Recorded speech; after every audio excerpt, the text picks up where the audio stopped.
Sir, first of all, at the outset, I would like to put forth that the National Anti-Doping Bill, which was passed in the Lok Sabha on July 27th, is a well-balanced and visionary bill, and which will further enhance the spirit of sports and culture in our country. I most certainly think that this bill is a positive step in the right direction. Since 2014, India, under the dynamic and visionary leadership of our Honorable Prime Minister, Shri Narendra Modi ji, we have seen that the sports sector has grown by leaps and bounds, and we have seen the immense support, recognition, and the encouragement given to our sportsperson by our Prime Minister. This fact is self-evident from the various championships and medals that our country athletes have been winning.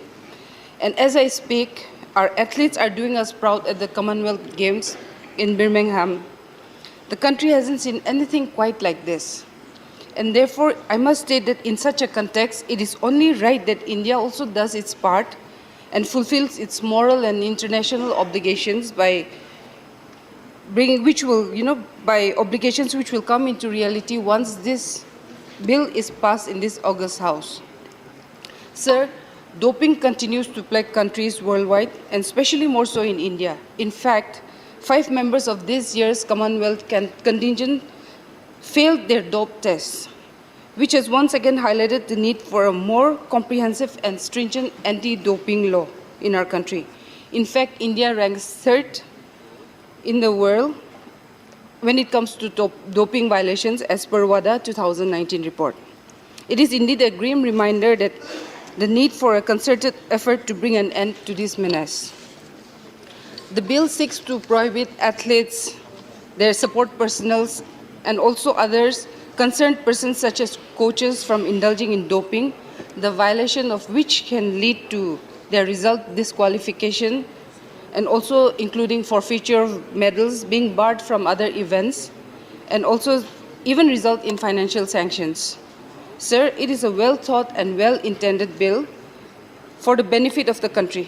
One of the reasons being that the National Anti-Doping Agency will be constituted as a statutory body which will be headed by a Director General, and NADA will be involved in planning, implementing, monitoring, as well as investigating anti-doping activities and rule violations. There will also be a National Board for Anti-Doping, the job of which is to make recommendations to the government on anti-doping regulations and also with regards to international compliances and other commitments. It will consist of a chairperson and 2 members. The board will further constitute a national anti-doping disciplinary panel which will determine the consequences of violating anti-doping rules. This panel will consist of a chairperson and 4 vice chairpersons who will all be legal experts, and 10 members who would comprise of medical practitioners and eminent athletes to add more support to the proposed anti-doping law. The board will also constitute a national anti-doping appeal panel to hear appeals and grievances against the decisions of the disciplinary panel.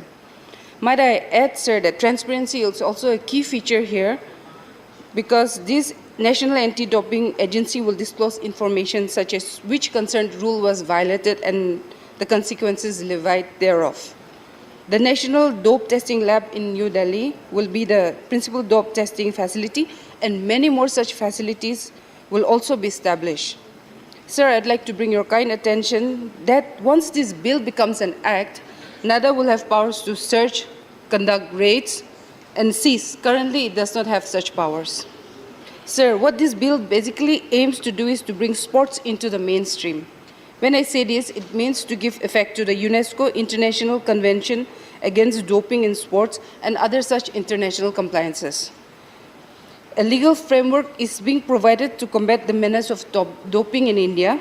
It is high time that our country, which aspires to be in the galaxy of the great sporting nations, also has its own effective mechanism of tackling doping in sports, and National Anti-Doping Bill exactly seeks to do that. We cannot be advocating for sporting greatness while conveniently turning a blind eye to doping. It is only fair that the bill becomes a law. Only then will India be able to avoid international embarrassments such as the infamous record of having the 3rd most number of positive samples among the national anti-doping organizations of the world. and for a bill which will build capacities in anti-doping and will enable hosting of major sports events. It will protect their sports persons' rights, and also, it will reinforce India's commitment to international obligations. It will also provide legal sanctity and provide independent mechanism for anti-doping. India under Honorable Prime Minister Modi is not only focusing on building infrastructure, but also promoting sports as a viable, career option. With the first central university, sports university coming up in Manipur, we really feel that the country now has come to the point, and I commend Union Minister of Sports, Sri Anurag Thakur, and our government led by Honorable Prime Minister Modi ji for moving this bill for the welfare and progress of the sports person of our country. Thank you.